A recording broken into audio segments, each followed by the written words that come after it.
this episode, we discuss building key scenes on your railroad off the layout and then integrating them in. And then we kind of give you some tips if you're thinking about buying a train set for, say, your kids or whatever, some things to think about to help you kind of guide what way maybe you should go on buying one. So let's not hesitate anymore and get this show on the tracks.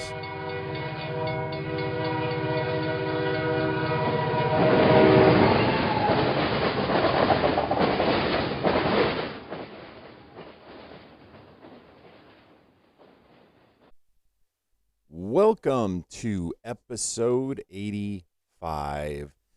I hope everybody had a good Thanksgiving, at least here in the United States. The holiday season is upon us, and with the weather changing, it doesn't matter where you are in the world. The weather changes all year, unless you live in, the clear extreme north or south or whatever. But hope everybody is doing well. And we are going to be talking about, I don't really want to call them dioramas because most people think, or, when you hear the term diorama, it's something separate that, you build a scene and it sits on a shelf. That's it, right? While, yes, what we're going to be talking about can be thought of as that, but it's more than that. Okay, so basically, using the diorama concept for building scenes for your model railroad, and then you integrate it into your railroad in one shape or another.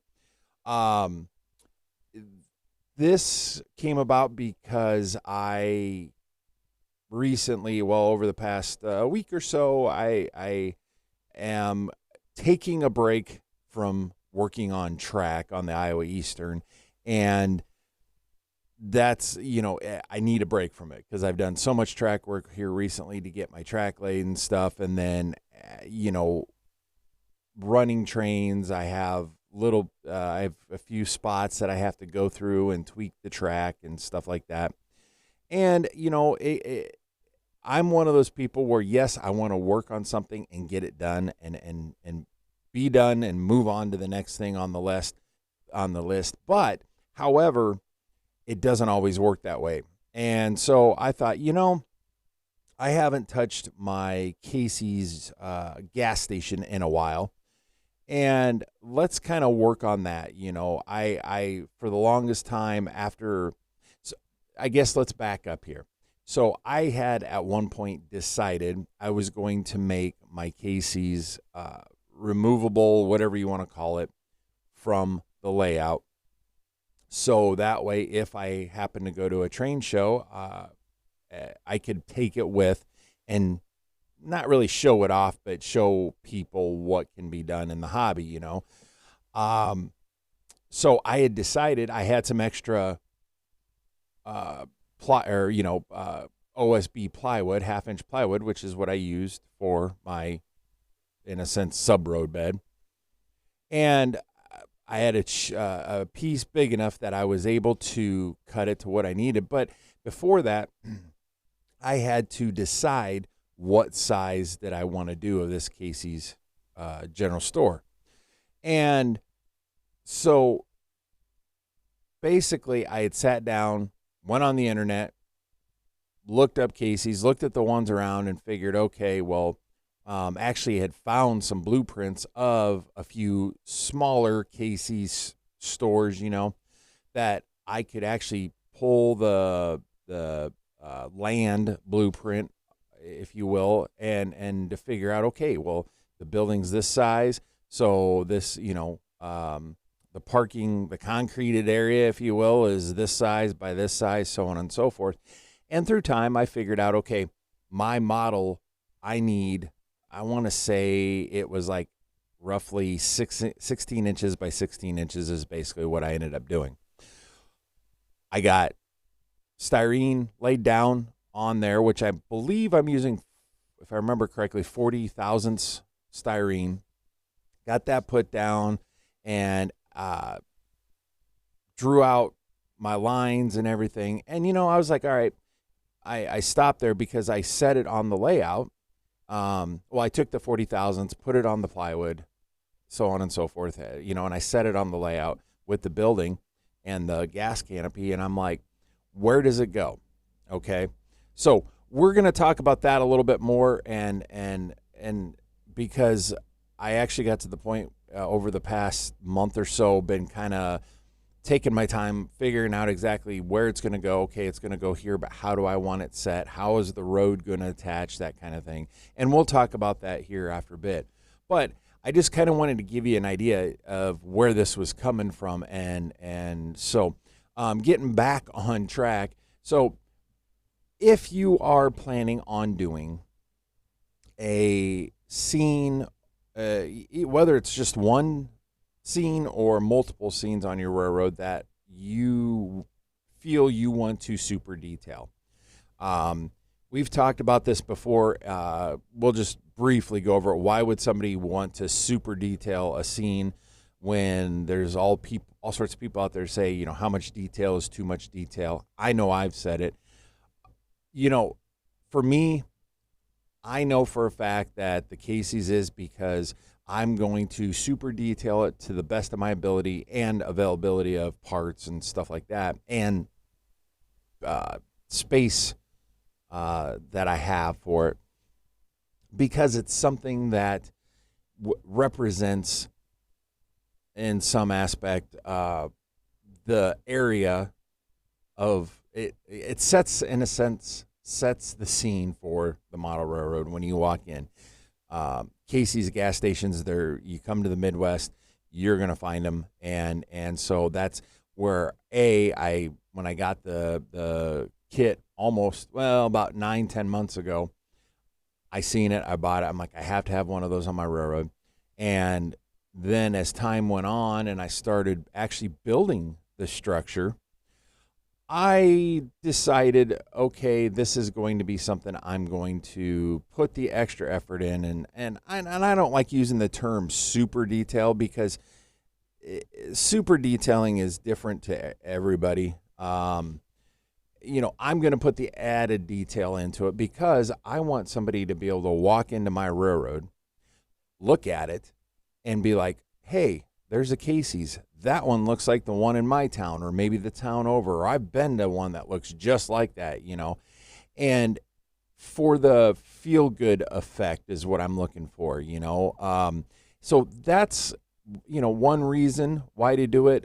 Maybe you have a connection outside of something like that. Maybe you are building something on your railroad, a scene, whatever, that has a connection via family or work or whatever, and you want to make sure that it stands out and doesn't get missed on the railroad, with the scenery and stuff. Because let's face it, there's a lot of stuff in this hobby that we put the extra work into just to, I don't want to say hide it, but bring it down, tone it down so it doesn't stand out. A good example of that is track. It doesn't matter whether you're using code like an HO scale, code 100 or code 83, code 70, whatever. In the end, we weather the track to make it not stand out, but the track is the most important part, right? So that's kind of the thing, there's one, do you have one scene that or maybe you haven't thought about this yet, maybe this episode will maybe get the gears turning. One scene that when somebody looks at your railroad, it's not just, in the back of their mind, oh, it's just another model railroad with scenery. Obviously it's your railroad. You have to do what makes you happy. Like for me, putting the Casey's in there, yes, I want to do this for myself. But like I stated, when people come to visit, I want to have something on the railroad that a majority of the people that visit are going to be able to relate to.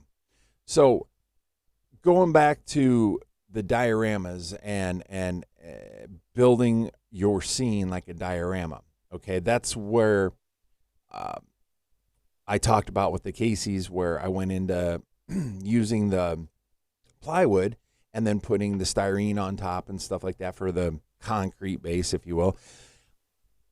I was able, by doing that, I was able to continue working on it and planning things, if you will, and being able to take it off the layout and being able to set it in, actually, especially over the past month or so, being able to move it and twist it and tweak it as a whole, as one, rather than okay, well, I don't like the angle of this, so now I got to move the building. Now I got to move the gas canopy and all these little parts, so on and so forth. You can do it as one.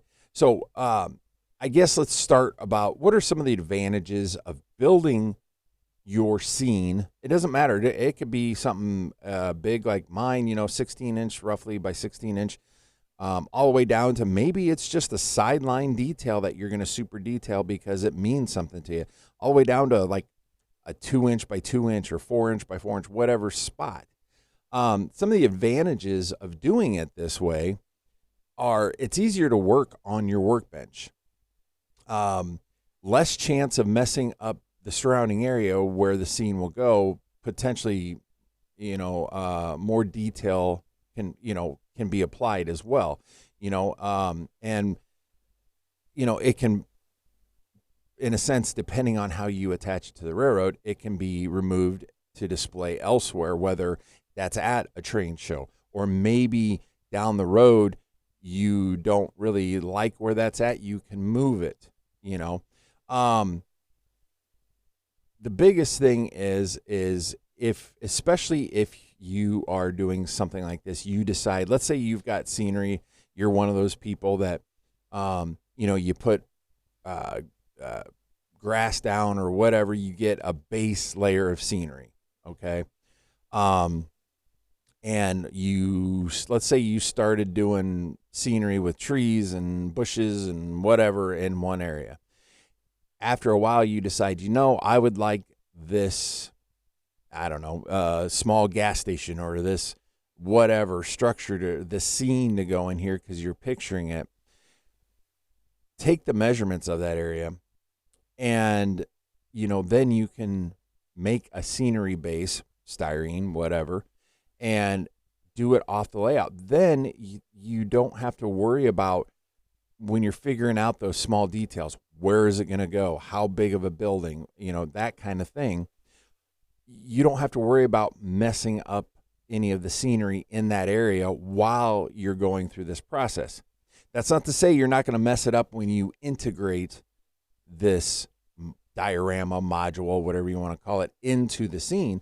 But in the meantime, until you are ready to make a more permanent choice of this is where this is going to go, this is what I'm going to do, by building it diorama style, gives you that option to do it away from the scenery, the layout part, and sometimes, and a lot of times it's easier to put in the finer details, figuring out exactly what you want to do.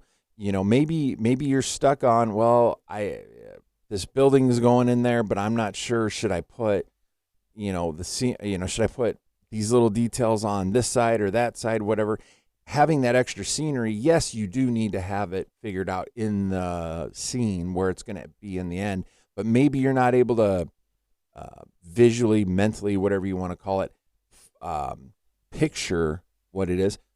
You're able to, doing it diorama style, you're able to pull it away, set it on your workbench. Maybe sometimes maybe that helps, give you a clear view. And just, I guess the biggest thing with that is don't be afraid to try it that way, especially if there's, the other thing too is if it's like maybe a high dollar wood craftsman kit, structure, whatever. Maybe you've built it and, there's a lot of delicate parts on it, but you want to do a little bit more of a scene with it. By having some sort of base that you can move it from the scene on rather than actually picking the building up and potentially taking a chance of breaking off some of those fine, minute detail parts. You have it on a base, you can just move the base. So now, kind of going with this about doing scenes, like the super detail or just detailed scenes for your railroad key ones. Does every scene need to be done this way? No. I would say, your key scenes of your road, maybe you've just got one. Maybe you've got 4 or 5 key scenes that when people come over and tour your layout, you want it certain, you want them to see these certain scenes. Maybe there's multiple. Those, depending on where it's going and stuff, don't be afraid to do it separately. I know back in the day, there's always been talks about this, and back in the day, I never really understood. I mean, I understood the concept of it, but I was one of those thinkers of, well, I want it to be like it was built right there, not separate and this and that. And once, I don't know. I was just, once my opinion changed when I got back, I guess, into model railroading this time. And I seen some videos, and more recently, Jerry Leone had done this where he was doing some things off the railroad and then integrating them in. That seemed to help. And there again, not every scene needs to be that way. For me, doing the Casey's, I'm able to super detail it away from the layout, especially where my layout is still in the construction phase. Granted, the heavy construction is pretty much done, other than I've got to do my valance and my fascias and stuff like that. But overall, general heavy physical construction on the railroad is done. But I don't want to have something permanent in case in that area I need to do something. So a good example where the Casey's is going, and it's back in the corner and I have to crawl up on the layout. That's why I haven't done anything more in that particular area, is finish up the backdrop but it's in the back far corner and stuff like that. And I didn't want to have to remove buildings and stuff like that and then still have the scene base, because I made curbs for my parking lot and glued those to the styrene and stuff like that. I didn't want to take a chance of busting those things up and then having to fix those. So I made it to where I could lift it out. I can get up in there when the time comes to do, not just the backdrop, but like once I get my road marked out, I can do my road and stuff like that, and actually remove that key scene away from the layout. So that way it's safe until it's ready to be dropped back in there. And so with having said that, I'm a good example with the Casey's, the gas station thing. So, the building is just sitting on there right now. And you might be wondering, well, if, maybe you're like me where, you have to have things sitting there almost in the exact spot to be able to see it, which most of us are. So like the Casey's, it's got one of those gas canopies that goes, that you pull up under, and the fuel pumps are under the canopy and stuff. It's got scaled legs, which they're not super big. So I ended up using some just like tacky glue on those and the gas pumps for 2 reasons. I was originally going to use like plastic weld to weld them to the base, but then I'm like, I don't really want to destroy them if I ever decide to change the scene. So I chose to put just a thin layer of tacky glue on the bottom of those, on the bottom of the the pillars for the gas canopy, and set them on there carefully, got them lined up where they go, and let them, in a sense, let the glue, I'm not going to say cure, but at least dry because the stuff I use it dries clear, and you don't really see it. But the big reason for that is I I have lighting inside the actual store, and I actually put in canopy lighting, like gas stations have. They have lights shining down so you can see what you're doing, and for security. So I wanted to get those in there. Well, with my way my wires and stuff are, I need it in place and not to be moved. So, I drilled my holes and stuff like that. I could figure out where those go.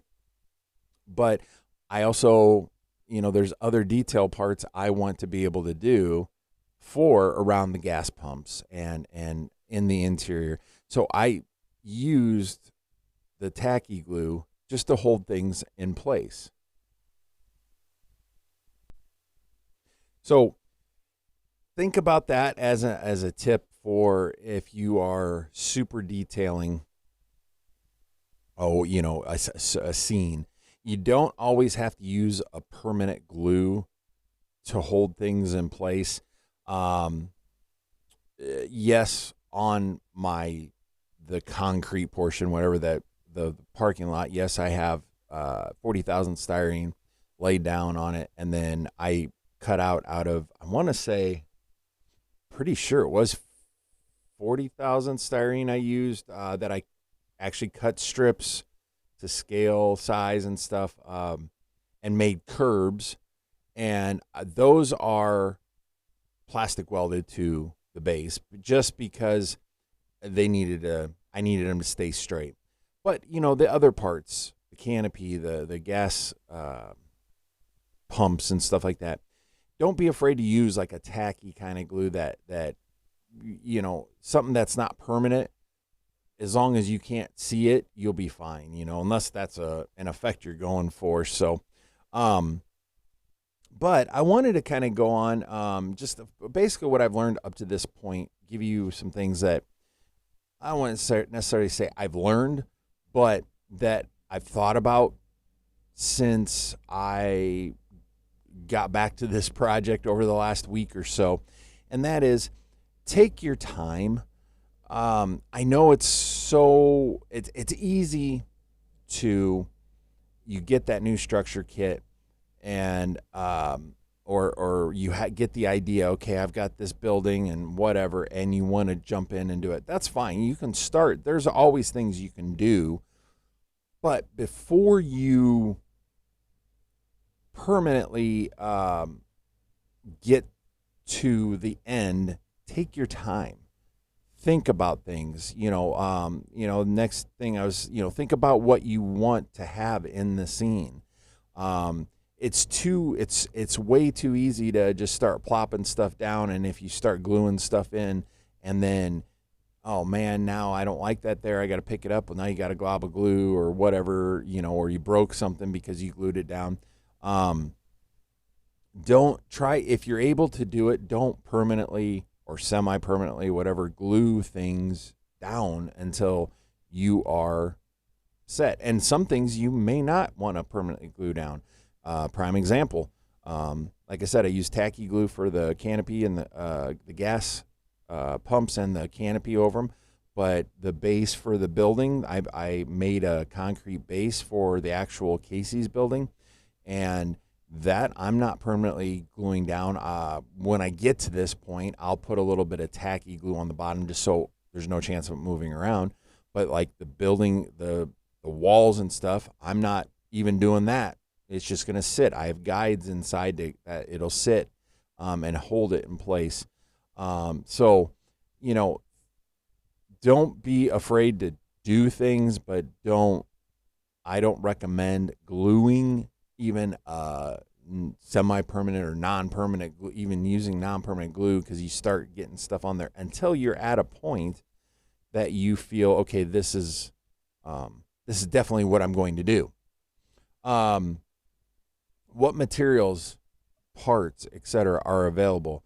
I know where I'm at and I've talked about this before, the interior of my Casey's, I I want to do an interior. I'd love to do a full all out interior of the Casey's, but that A, I don't have the time, but B, the parts are just not available. Yes, I have a 3D printer and I can 3D print them, but there again, 3D printing takes time. Designing them takes time, and so what parts are available?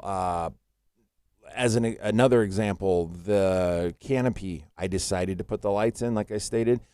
What kind of lights are you going to use? Are you going to use incandescent LEDs? Are the LEDs going to look right? Are they going to be the bright white? Or are they going to be the what do they call it? The natural looking light. It looks like the LEDs I'm using.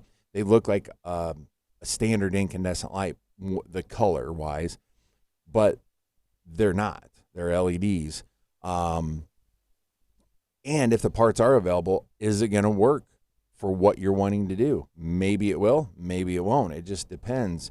Another prime example is I've got to take one of these days. I got to take some of those LEDs. They're real fine LEDs, and I discovered that I'm not going to say the Casey's I'm actually modeling. I'm not modeling after one specific Casey's, but there's several of the Casey's that I've been around that it's the same style that I have that I'm modeling. They have lights out on coming off the wall.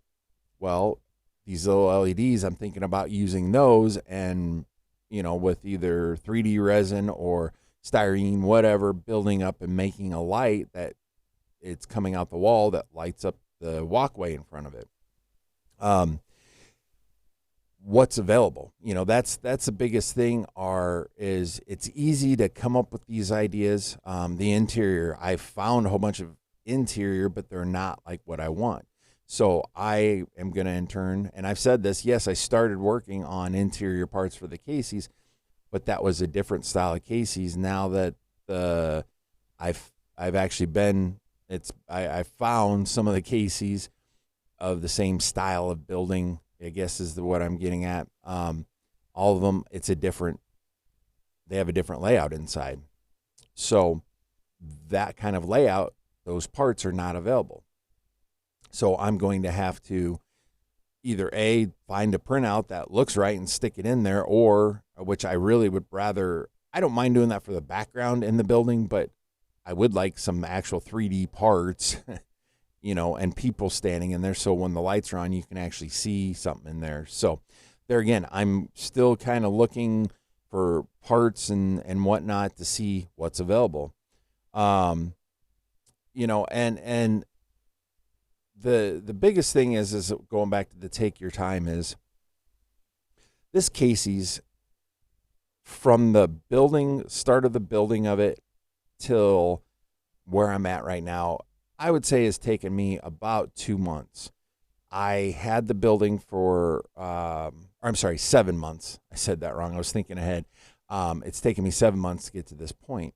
I had the building or the structure kit for a couple months. I wanted to start it. I wasn't sure when and where I was going to put it, so I kind of delayed a little bit. And then I'm like, finally one day I said, you know what? Screw it. I'm going to start building it, and I'll figure out where it goes. And I'm glad I did, because A, I wouldn't be as far as I am, even with taking a long time to do this. But it helps keep my model railroad fire burning too. So, but a lot of that was, part of it was figuring out exactly where am I going to put this. From earlier where we talked about, I established this was going to be a key scene. Where do I want that key scene to go? I'm not saying there's not going to be other key scenes, but this is my first one. Let's just put it that way. There may or may not be others on the railroad, but where's the best place to put it? And me thinking, okay, well, if this is the only one, where's the best place to put it? Okay, I established the corner it's going in, basically right when you walk in. The layout is going to be right on your right, but I wasn't sure if it was going to be on the lower level, the upper level. The upper level I like, but there's not as much room for the land, and I really didn't want the parking lot, in a sense, going off the railroad, like off the layout, physical layout. I didn't want that. I wanted it, okay, there's the entire thing. So it took me a while to figure that out. Once I figured that out and, okay, it's going in this area, then I had to figure out, just because it fits and I think it's a good idea, how are people going to get to it? Is the road that I'm putting in for it, you have to start thinking about that. Well, I can't just do a straight road out front, because otherwise the road's going to, go over a couple set of tracks and into a hill. Okay. Is it going to make sense to have the road run the way I'm thinking, and I took time thinking about it. And it's things like that a lot of people, I'm not saying, when you first start a building, especially coming into the hobby, it's like, oh, I want to build this. I'm going to plop it right here, and you plop it down, and then, you're landlocked in a sense to where you really have no place to put a road into it or have a parking lot or whatever. So yeah, it's taken a little bit to get to this point, but a lot of it, I don't want to necessarily say it was a learning process. It was a thinking process and learning from myself what I truly wanted and did not want. So we are going to take a break, and when we get back, we're going to give you some tips on just some things, ideas, things the way we think here. If you're thinking about getting a train set for your children for Christmas or whatever it is you celebrate. So stick around, because we're going to be back shortly. Are you searching for high quality yet affordable wood structure kits? Look no further than Mud Creek Models. They produce high quality HO and N scale wood structure kits and details. Check them out at www.mudcreekmodels.com. That's MUDD creekmodels.com. Or you can find them on Facebook. You will not be disappointed. Are you interested in operations? Are you new to operations? Are you a seasoned operator? Consider joining the Operations Special Interest Group, or OPSIG. The OPSIG is an organization dedicated to operations from the experienced operator to the novice.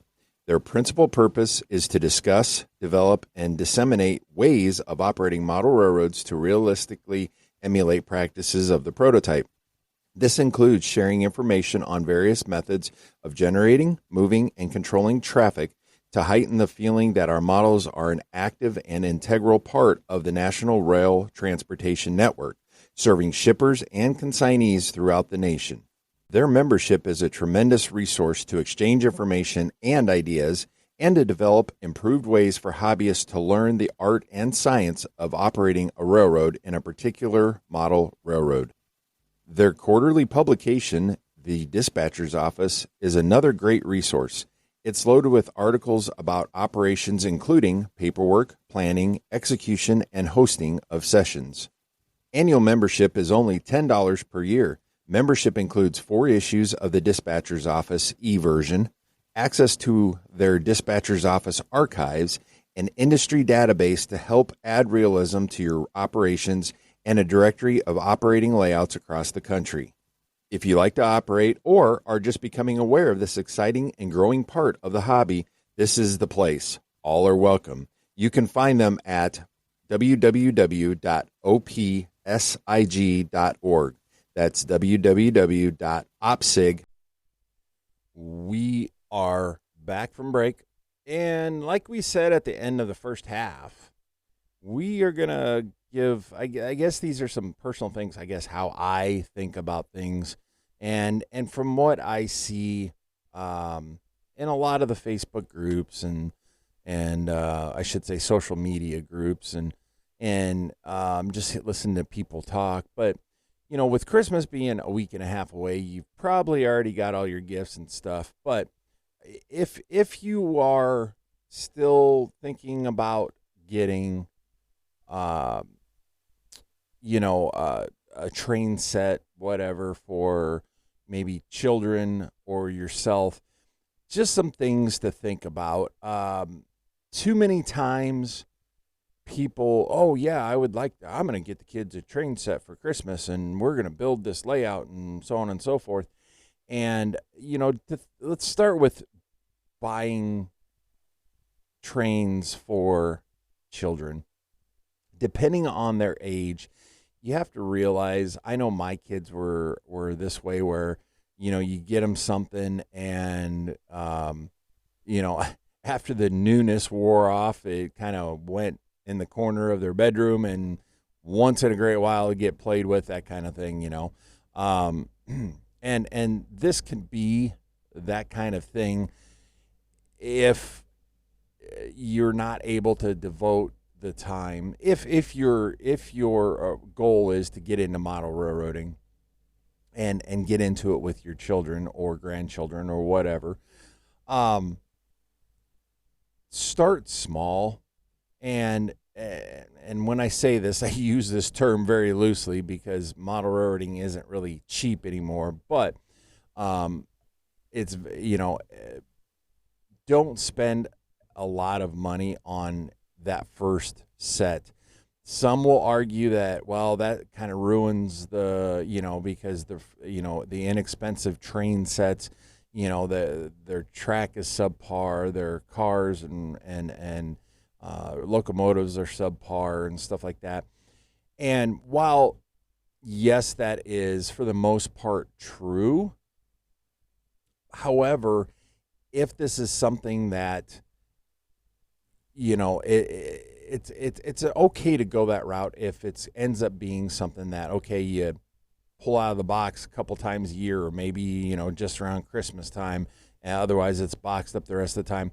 Yeah, there's no point in spending $300 or more on a sound equipped locomotive, and $30-$40 on rail cars, each rail car, um, and putting the extra time into putting metal wheel sets and KD, or like I use KD couplers, upgraded couplers, we'll say.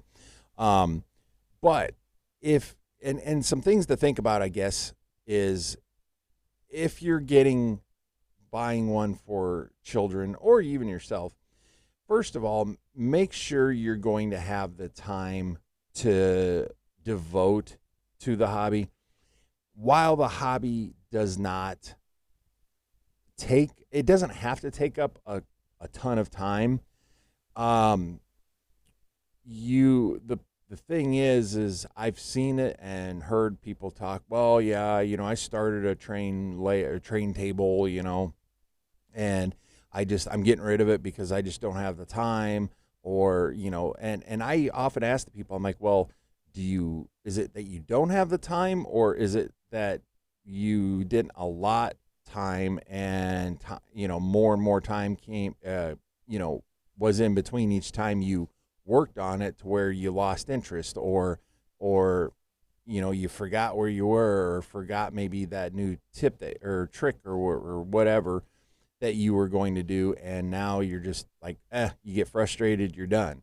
So goes back to, if what we say all the time is, even if every day, even if it's just 5 minutes, something simple as walking, like I do this, I'll either walk into my layout area, or at minimum I will think, okay, what's my next step? Okay, well, what is a problem or dilemma I'm in on this project? And even if I don't actually physically come down here to the layout room or the layout and work on it, I can be upstairs thinking about it. We all have our phones. Most of us have our phones in our hand, not work related or whatever. And looking on Facebook, wasting time. Think back to how many hours in a week you spend on the social media, the different aspects of social media. Well, in that time frame, instead of scrolling through Facebook or TikTok or whatever, go on, like I use Google, go on to Google and Google something about the hobby, okay? Or go on to YouTube. You can look us up, Model Railroad Talk on YouTube, and there's others out there that do great videos about the hobby. Use that time, even if it's just a 5-minute video, or maybe it's a 50-minute video, whatever. Use that time to help you learn or figure out an issue that you may be having, or maybe get ideas, whatever. Um, but yeah, that it seems to be what the trend is, because I see it a lot in the local, or at least our local marketplace online, that after the holidays I see these inexpensive train sets being sold, and and the people are trying to get what they paid out of them, because, well, the kids don't play with it, a few months after, and it's just a box is taking up space, or this is taking up space. And you know I guess why, if you're listening to this podcast and you've listened this long, as far as this episode, you're probably in it enough that you're not going to be doing this. But maybe somebody, maybe it's a family member or a friend that is looking at doing it. You can talk to them about it and be like, is this something that is just going to be a short-term thing, and maybe go a different route. Otherwise, if you think you can nurture it, the interest in the hobby, go that route. Now, if for a fact, let's say maybe you have a model railroad and you have, nieces, nephews, kids, grandkids, whatever, that every time they visit, or they want to visit all the time because they want to run trains or this or that, in that aspect, yeah, by all means, if they don't have their own setup, maybe help them with it, and nurture that interest in the hobby. And there's lots of things we can do to keep the model railroad revolution going, and it's kind of neat, but it's also, on the flip side, kind of sad that around the holidays is when trains, the hobby, model railroading really pops out, because people see, people have like the Christmas villages with the train running through it, and people associate trains with Christmas. I mean, look at the movie Polar Express as an example. But the biggest thing is if you end up getting even an inexpensive train set for your children, or grandkids, whatever, nieces, nephews, whatever, the kid down the block, or whatever, or yourself, just realize that if you are buying it to get into the hobby, and not just as a gift, or as just a thing, make sure you allow yourself the chance to go further in the hobby, I guess, is the best way to put it. Give yourself, even if you're not able to allow yourself every day, maybe once a week, allow yourself a half hour, an hour a week, whatever, to work on it. It will help nurture your hobby. Learn about it, if you're new to it. So, I mean, it was just something I think about, and, I see it, and I know in one of the groups, the local marketplace groups, that I'm in, somebody had posted in there here recently about, wanting to get, something for their kids. They like trains and this and that, and, where's the best place? And unfortunately, around here, we don't really have, I mean, we've got 3 that are within, 45 minutes, hobby shops, quote unquote, but they, unfortunately, they're not really geared towards the active model railroader. Unfortunately, it's entry level, and once you get so far, I guess, experience wise in the hobby, you realize they don't really carry what I need, so you have to go elsewhere. But yeah, just some things to think about on that aspect. All right, moving on to, I guess, some updates of the Iowa Eastern Railroad. I installed some car card rails, I guess is the best way to put it. I actually made them out of some scrap wood that somebody had given me. It was actually trim wood. I don't know. There was like, I don't know, I think it's like 1/2 inch by 3/4 inch. It's painted white. There's strips. I had a whole bunch of them. And because the more and more I think about it, I'm going to go at least start out car card and waybill system while I figure out the JMRI a little more. The one thing I realized when I installed it, I installed it a little tall. So if anything, like the one rail I've done so far, because I'm doing it kind of as a test thing, the track that's right there, I'm blocking some of the cars when you set the car card. So I actually have to lower it down a little bit. And I'm waiting till after the holidays because I'm hoping that for Christmas I get some Menards gift cards so I can go purchase.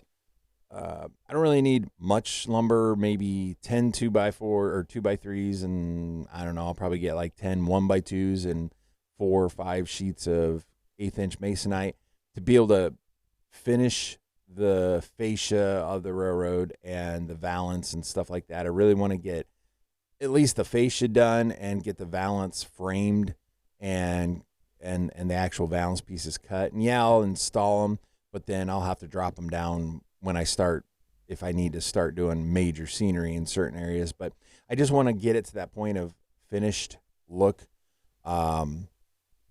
as soon as possible. So yeah, I'm looking forward to that. And as you heard in the first half, the Casey's is coming along quite nicely. I unfortunately didn't realize that I was low on printer ink for my color printer anyways, and so I got to order some color printer ink because I'm going to try out, at least for now, until I can figure out whether I'm going to 3D print or build out a styrene or whatever, the interior for the Casey's. But I know I've done some looking, Googling, whatever you want to call it, on Casey's interior, and I've actually found a few pictures that I think if I can get them sized right, print them off and like put them in, not right on the backside of the windows, but back a little bit to where when the lights turn on inside the building, it will look okay until I can get actual pieces in there.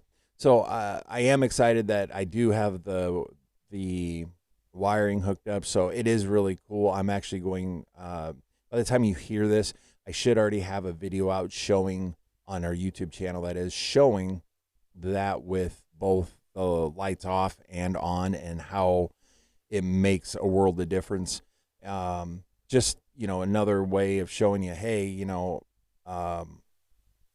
adding just a simple light inside a building or on the outside can take it from being an ordinary structure to something really cool. So, but this episode's going to be a little bit shorter. I know everybody this time of year has less time because we're also busy, whether traveling or getting ready for the holidays, or, for some people, maybe you're working more or for whatever reason. So, but remember, if you like this audio podcast, you can head on over to patreon.com/model railroad talk, become a premium supporter over there.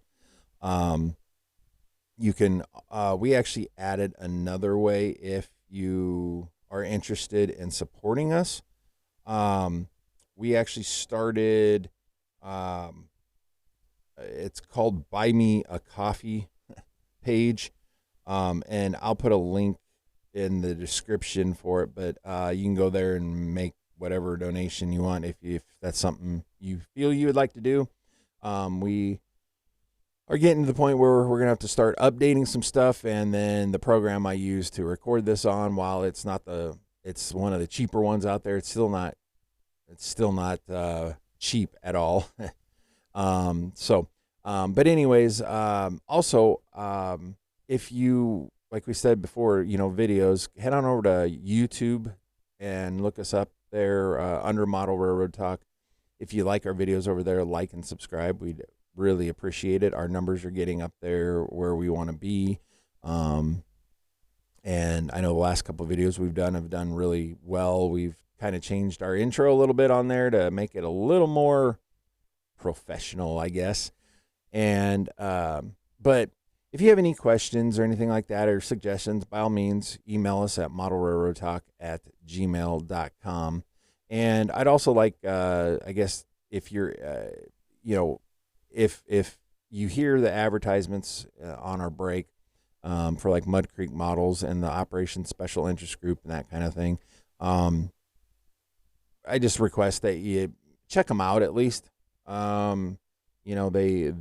are they're good places, and I wouldn't be putting them up if they weren't. So, um, but by all means, yeah, let us know. Don't forget about our website, modelrailroadtalk.com.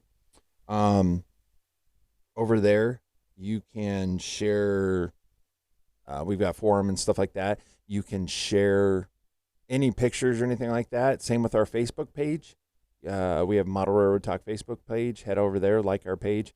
We allow our followers to post pictures of their model railroad projects or whatever, and then also we're on TikTok. So if you're interested in any of those, check us out. All under Model Railroad Talk. So I guess we're going to end this one now. So thank you for listening. And remember, keep your train on the tracks.